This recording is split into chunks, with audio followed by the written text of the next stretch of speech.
A'udhu billahi minash shaitanir rajim. Bismillahir rahmanir rahim. My dear students of class 12th, Assalamu alaikum. Today's topic, which I will share with you, that is features of Gulf War and its impact, or the impact of Gulf War.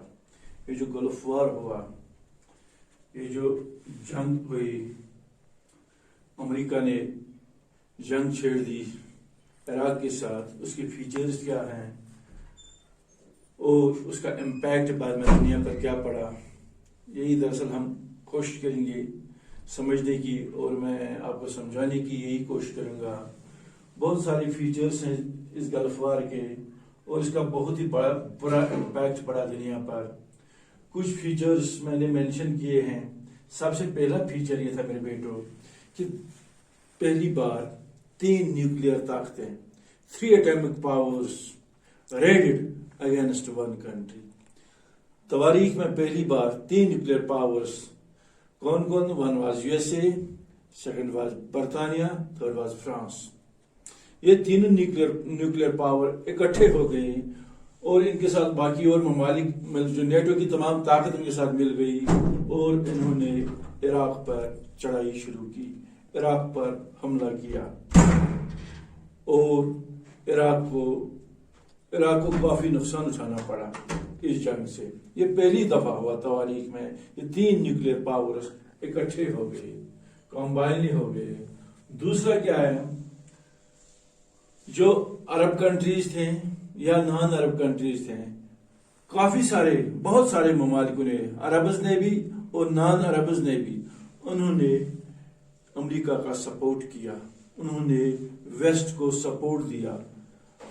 اکثر مسلم block نے بھی اس وقت waste کو support کیا، امریکہ کو support کیا، اور جو امریکہ نے عراق پر حملہ کیا اس کا ویلکم کیا۔ لہذا یہ بھی ایک فیچر تھا اس کا۔ تیسری بات، it was war between Saddam Hussein and George Bush.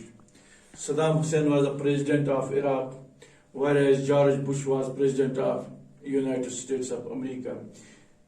اب یہ عراق اور امریکہ کی جنگ نہیں تھی، اب یہ جارج بش اور صدام حسین نے پرسنل وار بنایا اس کو۔ جس طرح ہوتا ہے کئی 2 آدمی ہوتے ہیں، ان کو پوری پرسنل ٹاک ہوتی ہے، پرسنل کنفرنٹیشن ہوتا ہے، اسی طرح اب Saddam Hussein directly George Bush کے خلاف بیانات دیتا تھا، اور George Bush directly Saddam Hussein کے خلاف بیانات دیتا تھا۔ انہوں نے اب اس کو پرسنل جنگ بنایا، پرسنل وار بنایا۔ یہ بھی ایک فیچر ہے۔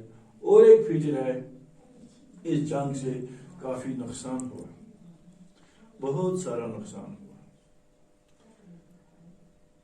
آئل پلانٹس مسمار کیے گئے، کافی جانیں ضائع ہو گئی، ہر ایک قسم کا نقصان اٹھانا پڑا۔ وار کازڈ انوائرمنٹل پولوشن، نتیجہ نکلتا اگر ہم کہیں معمولی سا دھواں جلاتے ہیں، وہ آگ کہیں لگتے ہو، دھواں خلا میں جاتا ہے، وہ آس پاس کا ایریا وہاں سارا دھواں ہی دھواں ہوتا ہے۔ تو اب جہاں پہ بم گرائے جائیں، جہاں پہ آئل پلانٹس مسمار کیے جائیں، تو وہاں تو نیچرلی پولوشن تو خراب ہی ہونا ہے۔ تو بالکل ایئر پولوشن ہوا، نوائز پولوشن ہوا، واٹر پولوشن ہوا اس وار سے۔ کس وار سے؟ جو وار صدام حسین اور جارج ڈبلیو بش کے درمیان تھی، جو فرسٹ گلف وار تھی۔ اب اس کے ریزلٹس کیا ہے؟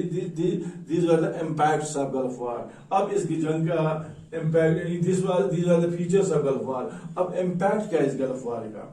سب سے پہلا امپیکٹ یہ ہے، پیٹرول پرائسز ور ہائیکڈ، تیل کی قیمتوں میں بے تحاشا اضافہ ہو گیا، تیل کی قیمتیں بڑھ گئی۔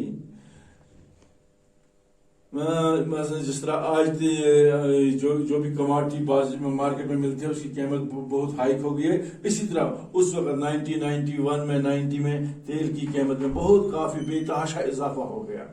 دوسری بات، امریکہ نے اب انٹرنیشنل لاز وائلیٹ کیے، ہیومن رائٹس لاز وائلیٹ کیے۔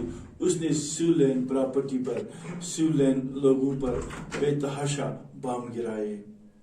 کوئی لحاظ نہیں کیا.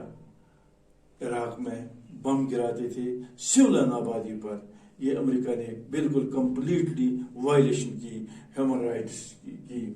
اور تیسری بات، جو مسلم آرگنائزیشنیں تھیں دنیا میں، وہ اس جنگ کو نہیں روک سکیں کیونکہ ویسٹ نے ان کا ایک بھی نہیں سنا. ویسٹ نے ان کی طرف کوئی توجہ نہیں دی ان کی اپیل کی طرف، لہذا ان کی وہ ایکٹیویٹیز بے سود ثابت ہو گئی. اور کیا ہوا میرے بیٹوں،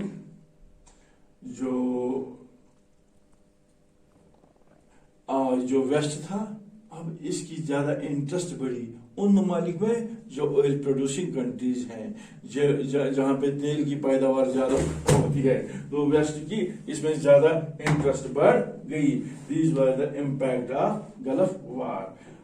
باقی وسلام.